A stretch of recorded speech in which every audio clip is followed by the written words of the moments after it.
Hoje nós vamos continuar falando sobre esse assunto tão importante, o profeta, o homem de Deus, a mulher de Deus, que navega no sobrenatural.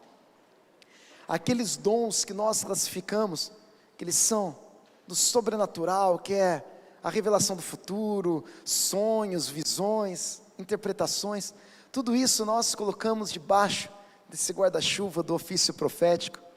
Eu comecei com uma imagem aqui bastante provocadora para um domingo às 11h10 da manhã, aquela fome quase apertando. O profeta Chris Vallotton diz assim que nem todo mundo que cozinha é um chefe profissional, embora qualquer pessoa possa preparar uma boa refeição. Em cima dessa ilustração que a gente vai desenvolver o tema de hoje a respeito do profeta. Então eu creio que a maioria de nós aqui, principalmente hoje, depois do advento do Masterchef do YouTube, cozinhamos uma coisa ou outra bem top, que a gente fala assim, olha, tá melhor que o do restaurante. Tem gente que faz um hambúrguer delicioso, eu adoro fazer um hambúrguer, por isso que eu coloquei essa foto. Tem gente que faz ali uma picanha, um churrasco, uma lasanha, um brownie. Então cada um tem uma habilidade, um brigadeirão, uma feijoada.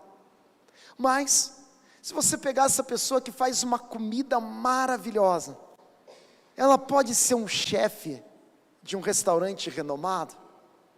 Tem um grande passo, um grande processo até aí.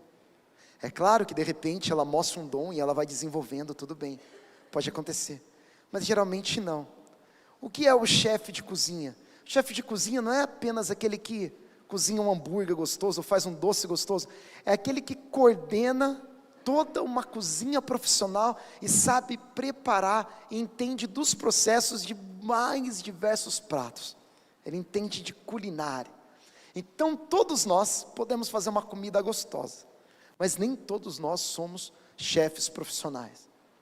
O que nós entendemos nisso no ofício profético?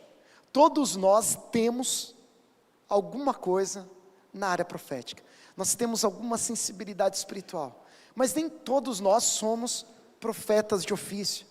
Então quantas vezes aqui, acredito que todos nós, você já teve um sonho, por exemplo, teve um sonho e de repente aquele sonho tinha alguma coisa e alguém interpretou e você orou e aquilo aconteceu. Ou você teve uma impressão, eu não vou por esse caminho, eu vou por outro. Aí você descobre um tempo depois que naquele caminho teve um acidente, você fala, oh Deus, obrigado. Ou de repente em alguma pessoa, alguma necessidade, você chega e fala, eu senti de falar isso para você, a pessoa se derrama ali, fala realmente o que eu estava orando por Deus, você foi lá e trouxe essa palavra, trouxe esse direcionamento. Então todos nós temos em alguma medida essa sensibilidade espiritual. Nós temos um sonho, nós temos uma visão, nós temos uma interpretação, nós temos uma impressão no nosso espírito, mas não necessariamente nós somos profetas. Todos nós podemos caminhar nos dons espirituais, mas quem é o profeta? O profeta é aquele que tem todo, por isso eu coloquei essa imagem, o combo, não só o lanche, mas a batata, a Coca-Cola, o pacote completo, o combo dos dons espirituais. Então esse é o ofício profético. Continuando, isso vai ficar cada vez mais claro.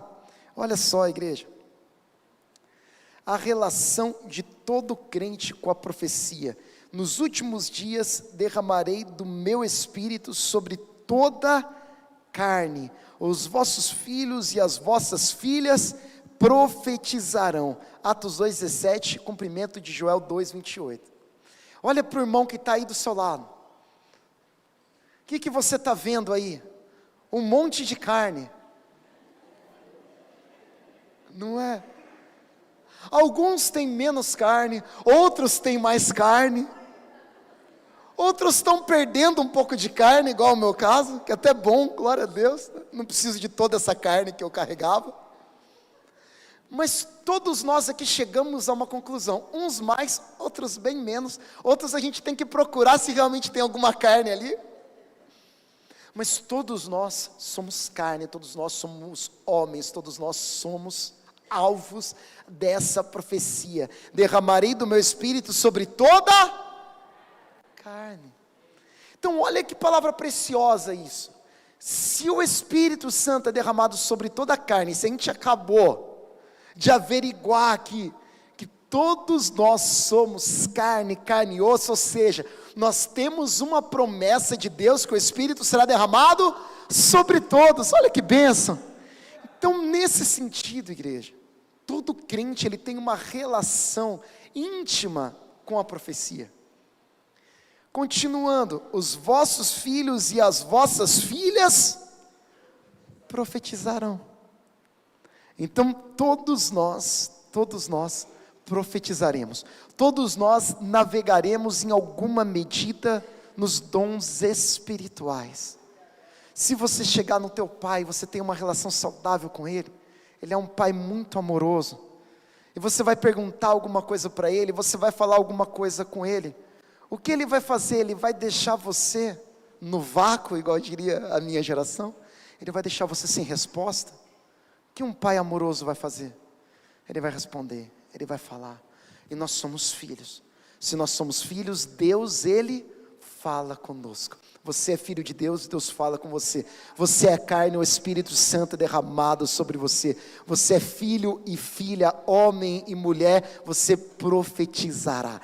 Então nós temos essa relação com o sobrenatural. Então todos nós temos uma relação com o sobrenatural. Qual é o problema aqui?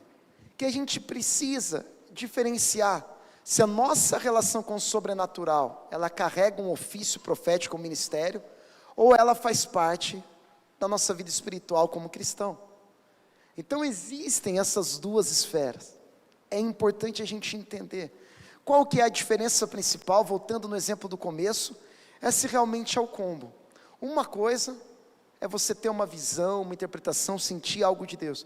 Outra coisa é você ter visão, interpretação, sonho, discernimento, profecia, palavra de conhecimento, palavra de sabedoria. Então é importante a gente fazer esse tipo de distinção. Continuando.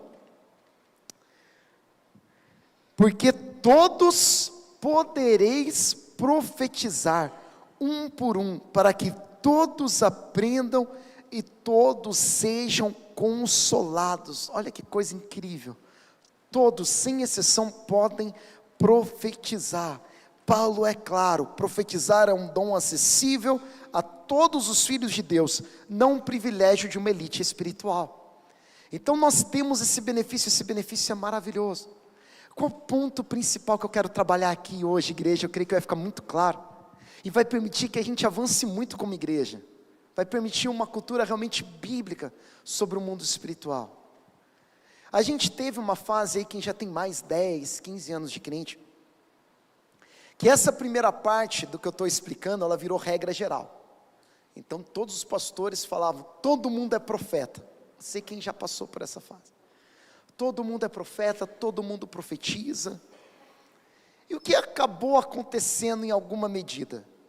Sem alguns elementos importantes da Escritura, muitas igrejas viraram uma bagunça, ao contrário do que a palavra de Deus ensina. Então eu já vi, por exemplo, igrejas de tal pastor aqui pregando outro, e para a pregação, e todo mundo olha.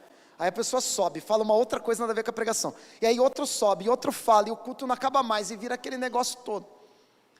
O que aconteceu aí? Uma confusão muito grande, e a igreja acabou perdendo ali a noção de autoridade, de liturgia. Isso é completamente errado. Outro problema, que aconteceu muito, todo mundo é profeta, então você tem uma impressão, acabo de sair do culto aqui, aí Cláudio fala para mim, Michel, estou vendo aí que o Barnabé está chegando. Aí você fala, oh, glória a Deus, né? Barnabé está chegando, meu terceiro filho vai chamar Barnabé, por favor não escolham esse nome, tá? Está registrado, sei que vocês estão doidos para escolher esse nome, não escolha, Luiz, Raíssa, segura, tá? Giovana, Thomas. Aí eu saio daqui e falo, glória a Deus e tal. Aí eu saio, vem o Mateus falando, Michel, recebi uma palavra de Deus, você vai ficar só com o Theo e com a Sara, não é mais para você ter filha.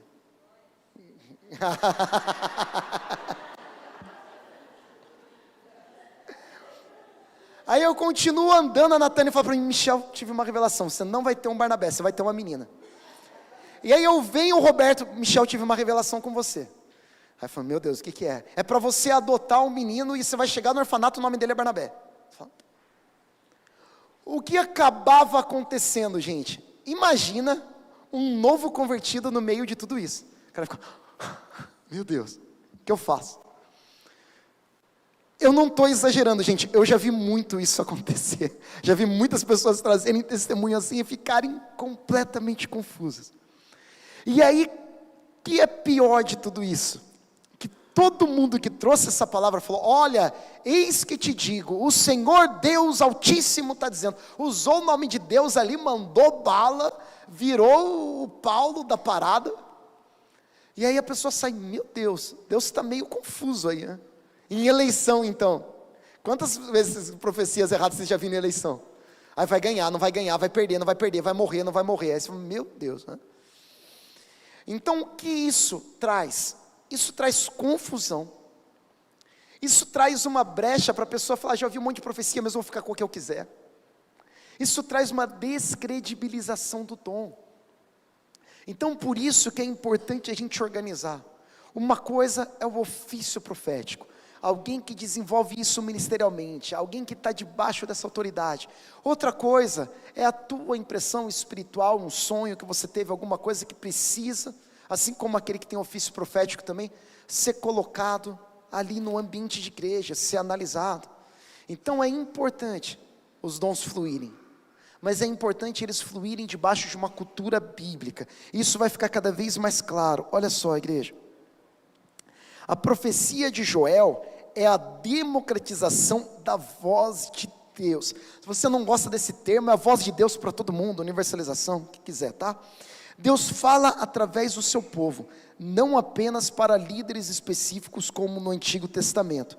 Ou seja, todo crente pode ouvir Deus, todo crente pode comunicar o que ouviu, todo crente pode encorajar, edificar e consolar outros com palavras inspiradas pelo Espírito. Mas, e isso é crucial, nem todo aquele que profetiza é um profeta. Então o mesmo exemplo que eu dei na comida, a gente poderia dar para várias outras áreas. Eu adoro automobilismo, gosto muito. E tem um quadro no YouTube que chama Volta Rápida. E o Rubinho vai lá e pega esses carros iguais os nossos assim, e dá um show. Aí na hora que eu pego o meu carro eu me sinto Rubinho, né? Mas eu não sou. Aí a gente vai para o kart, aí você corre lá no kart, meu Deus, que piloto, não é nada. Mas aquele dia, você experimentou alguma coisa ali.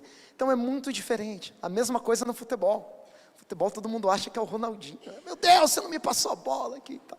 E não é nada. Mas naquele lance, naquele ambiente, ok. A mesma coisa acontece no ofício profético. A gente pode jogar bola, a gente pode andar de kart, a gente pode fazer uma comida gostosa. E a gente pode, a gente deve ter sensibilidade de ouvir a voz de Deus. Mas outra coisa é eu ser um profeta de ofício. Então é importante a gente fazer esse tipo de distinção. Todo crente ouve Deus, todo crente pode comunicar isso que ouviu de Deus. E todo crente pode encorajar, edificar e consolar outros. E aí, igreja, vem para o ponto principal.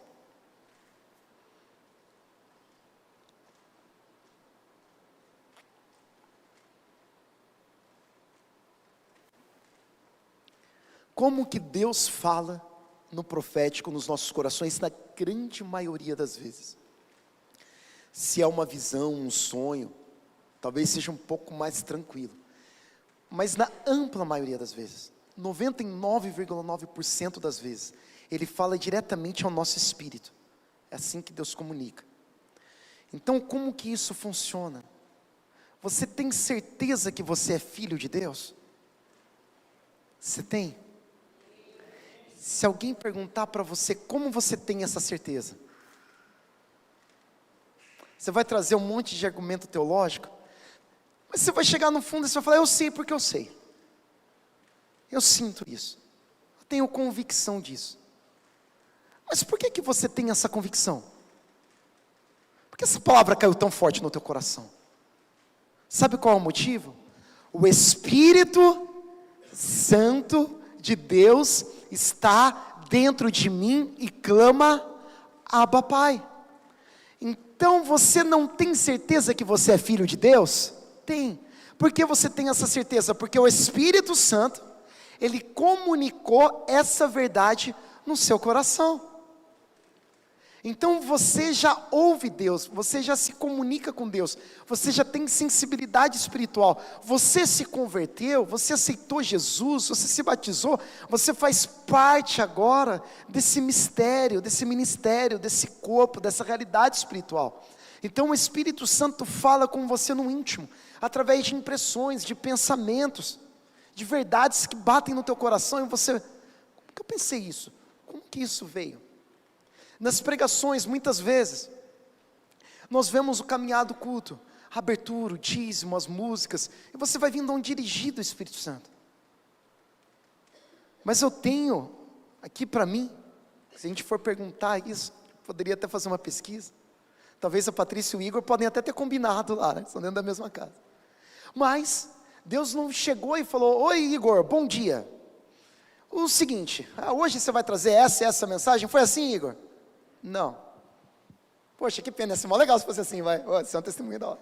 Não foi. O que aconteceu com ele? Ele sentiu uma impressão no espírito dele. Ele foi pesquisar, e ele sentiu Deus ouvindo, e aí ele teve insights e tal, e foi montando e trouxe. O que aconteceu com Vinícius na ministração? Deus chegou para ele e falou: bom dia, Vinícius, tudo bem? Oi Deus, bom dia. Então você vai tocar hoje aquela música assim, assim, assim. Foi assim que aconteceu? Foi assim, Vini? Não, ufa, né? Imagina se fosse assim, ia quebrar uma pessoa. Não foi. Então o que pode ter acontecido? Ele pode ter tido sonhos, visões, etc. Mas são impressões no espírito. Então a gente precisa estar sensível a essas impressões, essas convicções. Quando você coloca a mão na cabeça de alguém e começa a orar em línguas, não começa a vir coisas e palavras na sua mente? Começa a vir coisas, palavras, ideias na sua mente, e você começa a orar em direção àquilo. Aí você vai vendo que o mundo espiritual, ele vai avançando, a partir do momento que você vai sendo sensível a isso. E o que acontece? É o Espírito Santo falando com você, através das línguas. Quantas vezes uma pessoa está falando em línguas aqui, e você não sente algo no teu espírito? É a interpretação de línguas já sendo ali comunicada no teu espírito. Então por isso é importante a gente desenvolver essa sensibilidade espiritual. Só que, e um grande só que, o coração é mais enganoso que qualquer outra coisa, e sua doença é incurável. Quem é capaz de compreendê-lo? Jeremias 17:9. Eu vou dar um exemplão. Ontem eu estava no culto de jovens, gente, foi maravilhoso. Peguei uma licença especial ali para os quase 40, para eu poder assistir. Uma bênção, recebi muito, muito, muito de Deus. Deus falou comigo de uma maneira incrível, assim. Valeu o meu dia, foi muito, muito bom.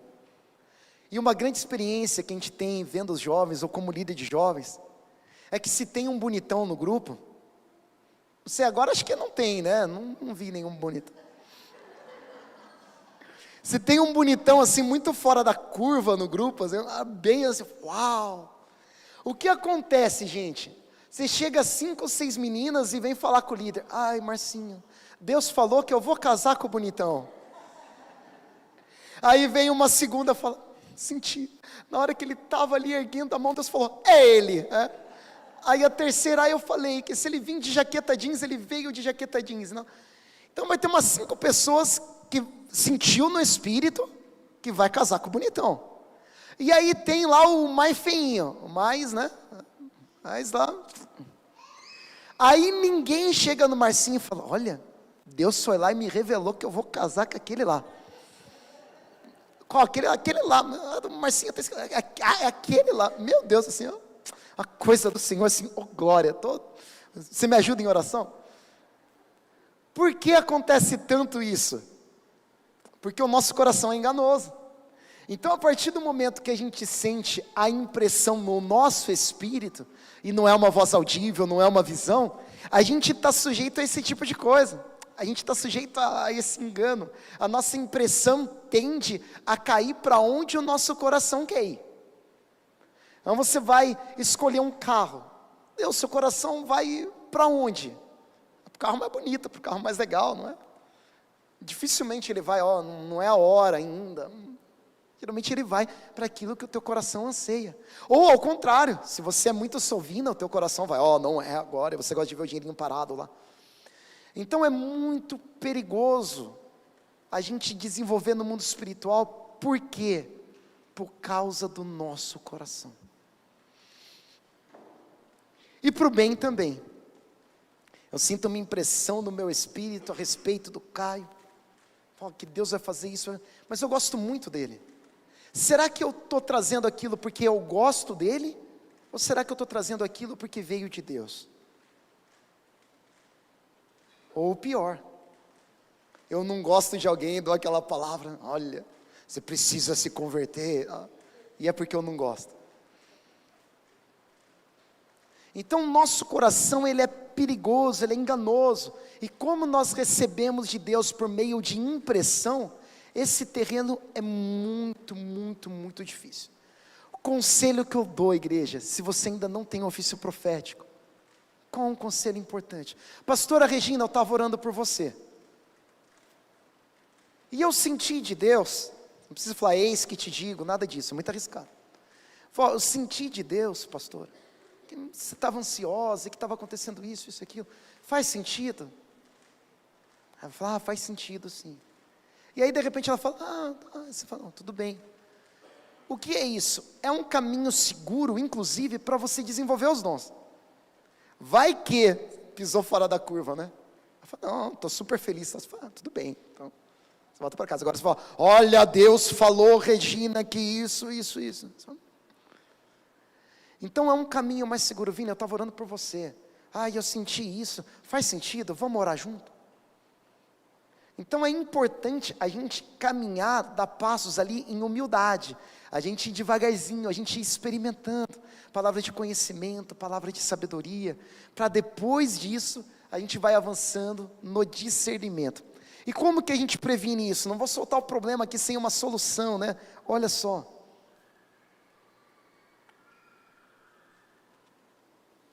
As crianças estão se divertindo, isso é bom, né?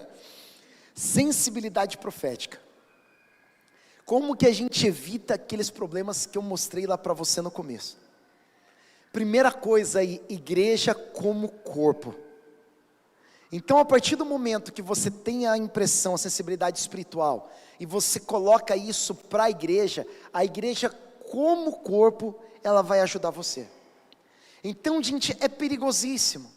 Você consultar, você ir, você receber oração, orientação profética de quem não faz parte de um corpo. Não existe exercício saudável de dom sem pertencimento à igreja de Cristo, não faz sentido. O dom ele existe a partir e por causa da igreja de Cristo. Efésios 4:11, a liberação dos ministérios é para a edificação do corpo de Cristo.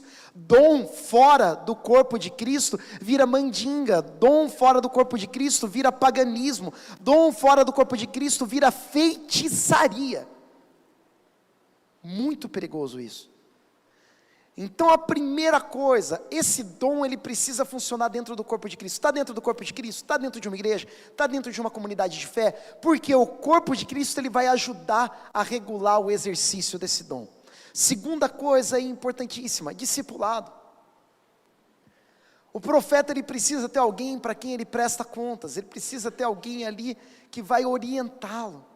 Então o começo da caminhada profética é complicado. Sabe o que a gente tem de problema na nossa sociedade? A gente tem uma ideia assim, muito forte, muito presente, do inatismo. O que é isso? A gente acredita muito, a gente brasileiro, em dom. Em dom no sentido de você ganhar de mão beijada. E assim, para nós aqui, existe resultado de mão beijada, gente? Não existe.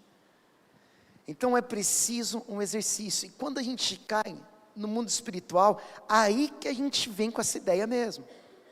Então você vê aqui, a Gabi está cantando, está fazendo aula há anos, fazendo fono, treinando, fazendo exercício, é um baita de um tempo, né? O Léo, o Thomas, os meninos estão fazendo, estão estudando, estão se exercitando, estão treinando, anos, ouvindo, ninguém chegou aqui, pronto.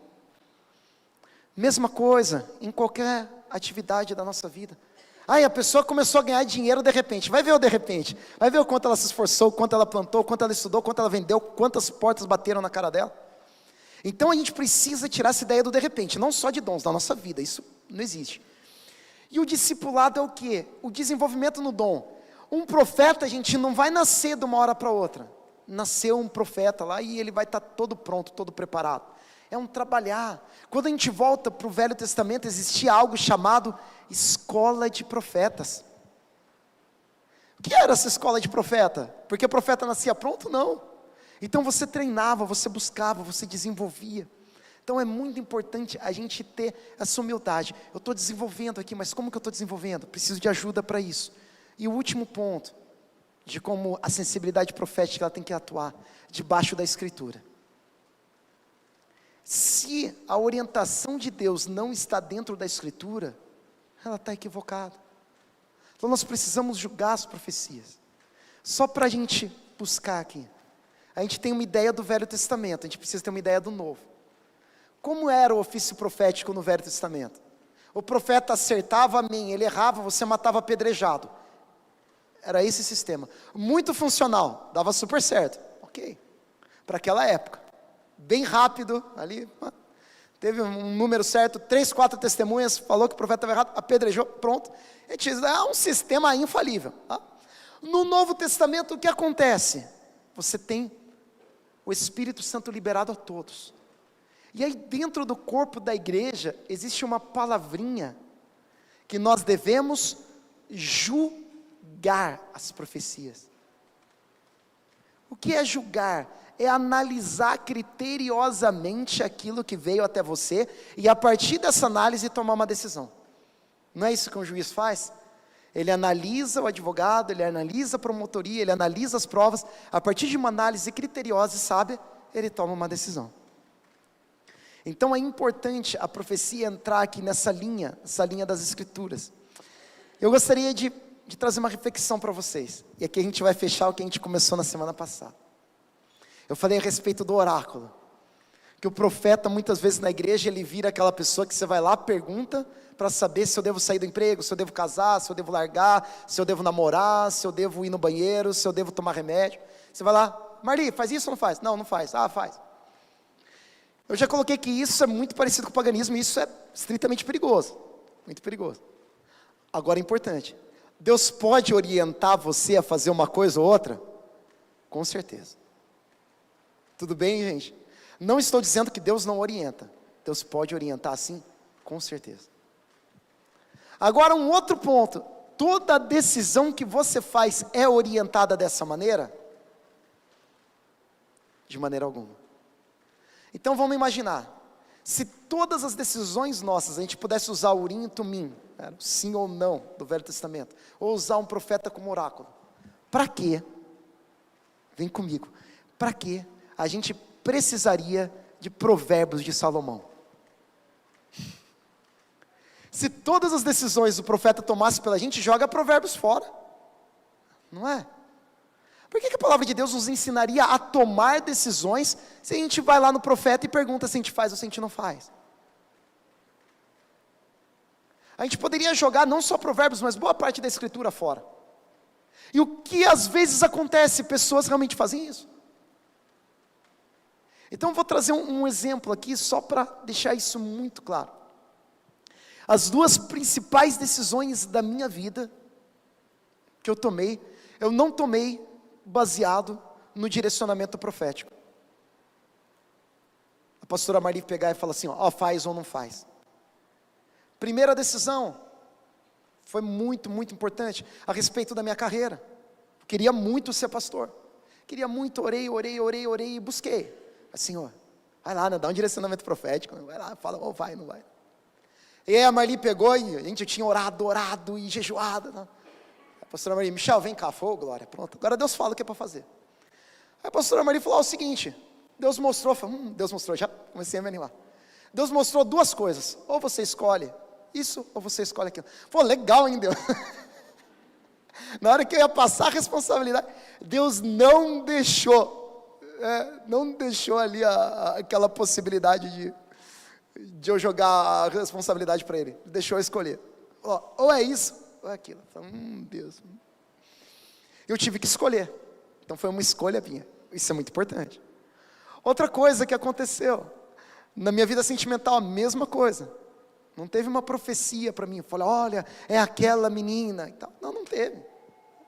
Como que eu tomei a decisão? Tomei a decisão baseada nos princípios bíblicos. Ela é uma pessoa de Deus, ela tem interesse pelo reino, e também, claro, de você gostar, de você achar bonita, de você se sentir atraído pela pessoa. Você junta tudo isso, pega a palavra de Deus e toma uma decisão. E são duas decisões que me abençoam muito. Então são decisões baseadas no critério da Escritura, no critério do corpo de Cristo, no critério do discipulado. Então pessoas que te discipulam, a igreja como corpo, as Escrituras, elas te dão ali uma base importante para você tomar decisões e tomar decisões sábias. E aí, igreja, eu tenho muito problema, mas assim, muito. Pode ser, tá? Só estou falando que eu tenho muito problema. Quando existem orientações proféticas que elas vão completamente no sentido oposto daquilo que Deus está trazendo pela Escritura. Eu tenho muito problema. Eu já vi testemunhos assim, Deus mandou, a mulher dizendo, Deus mandou eu casar com aquele drogado que não trabalha, que não vai na igreja.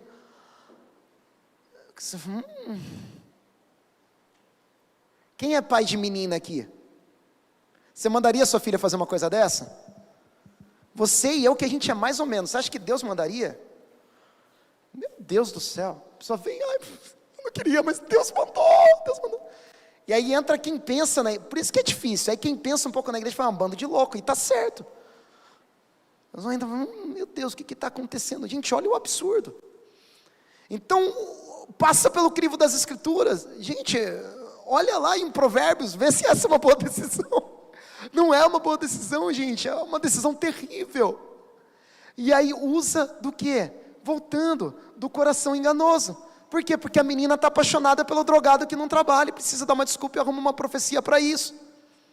Então, o que vai evitar esses abusos? O que vai evitar é a igreja, é o discipulado, é as Escrituras.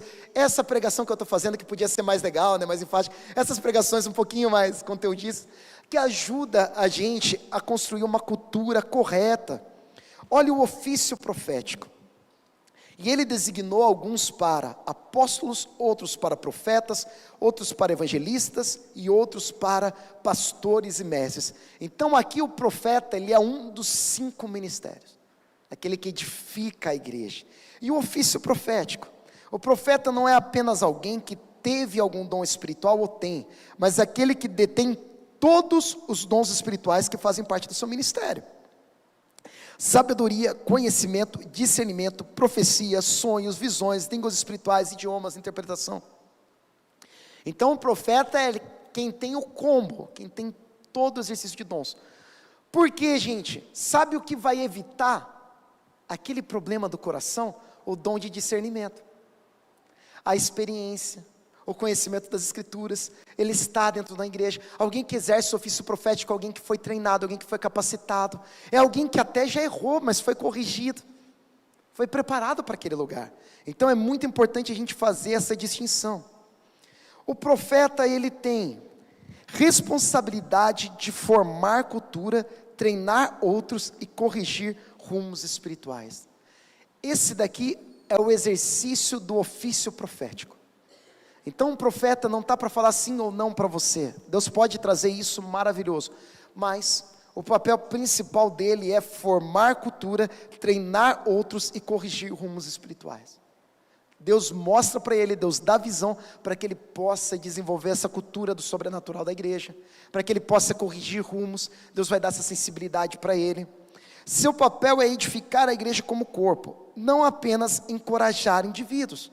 Então aquele que tem um ofício profético, ele vai gerar essa cultura, esse ambiente, vai treinar pessoas, vai abrir condições para isso, e através das visões, do discernimento que Deus dá, ele vai edificar a igreja, ele vai trazer bênção para a igreja toda.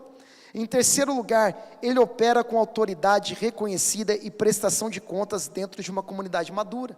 Então o profeta, ele não atua sozinho. Então o ofício profético não é o da liderança de uma comunidade. A liderança de uma comunidade é ofício apostólico. Então o profeta é aquele que presta conta para aquele que exerce o ofício apostólico. Igreja, esse é um incentivo de Deus para nós, muito, muito poderoso. Não apaguem o Espírito, não tratem com desprezo as profecias. Glória a Deus.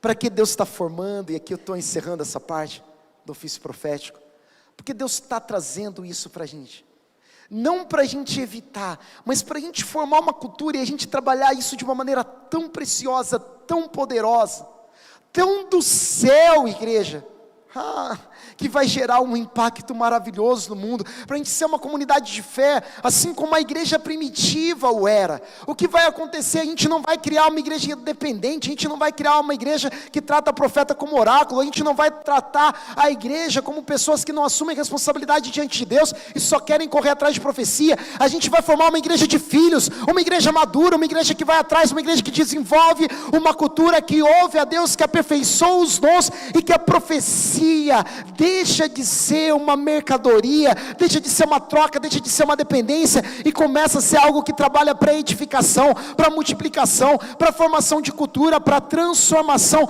Imagina o poder do Espírito Santo agindo livremente através de uma cultura que entende tudo isso, igreja, sem esses erros que a gente já viu, o desenvolvimento de mais e mais profetas, uma geração de profetas, jovens profetas, pastores profetas, colocando a mão e vendo o milagre acontecer, o demônio saindo, as pessoas sendo transformadas, as palavras sendo reveladas, os dons acontecerem, as maravilhas inundando a igreja. É tempo de avivamento, a gente precisa estar preparado para isso, em nome de Jesus. Deus não vai tratar ser vivo, não veio para tratar cada um de nós, para que nós experimentemos algo que a gente não dê conta de manter ou continuar.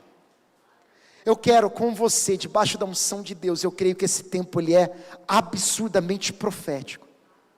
Eu quero junto com você, debaixo da unção de Deus, da permissão do Espírito Santo, construir uma cultura que não apaga o Espírito e não trata com desprezo as profecias. Construir uma cultura bíblica estruturada de profecia, que a igreja não vire uma bagunça, mas que a igreja experimente um avivamento poderoso.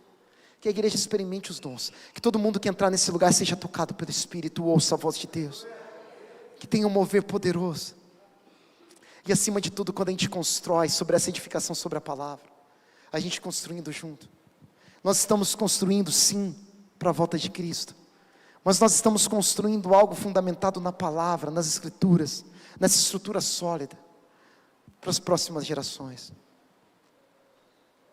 Que os nossos filhos não venham a dizer: olha, aquilo que você experimentou, pai, lá na Ser Vivo foi maravilhoso, mas ficou lá atrás.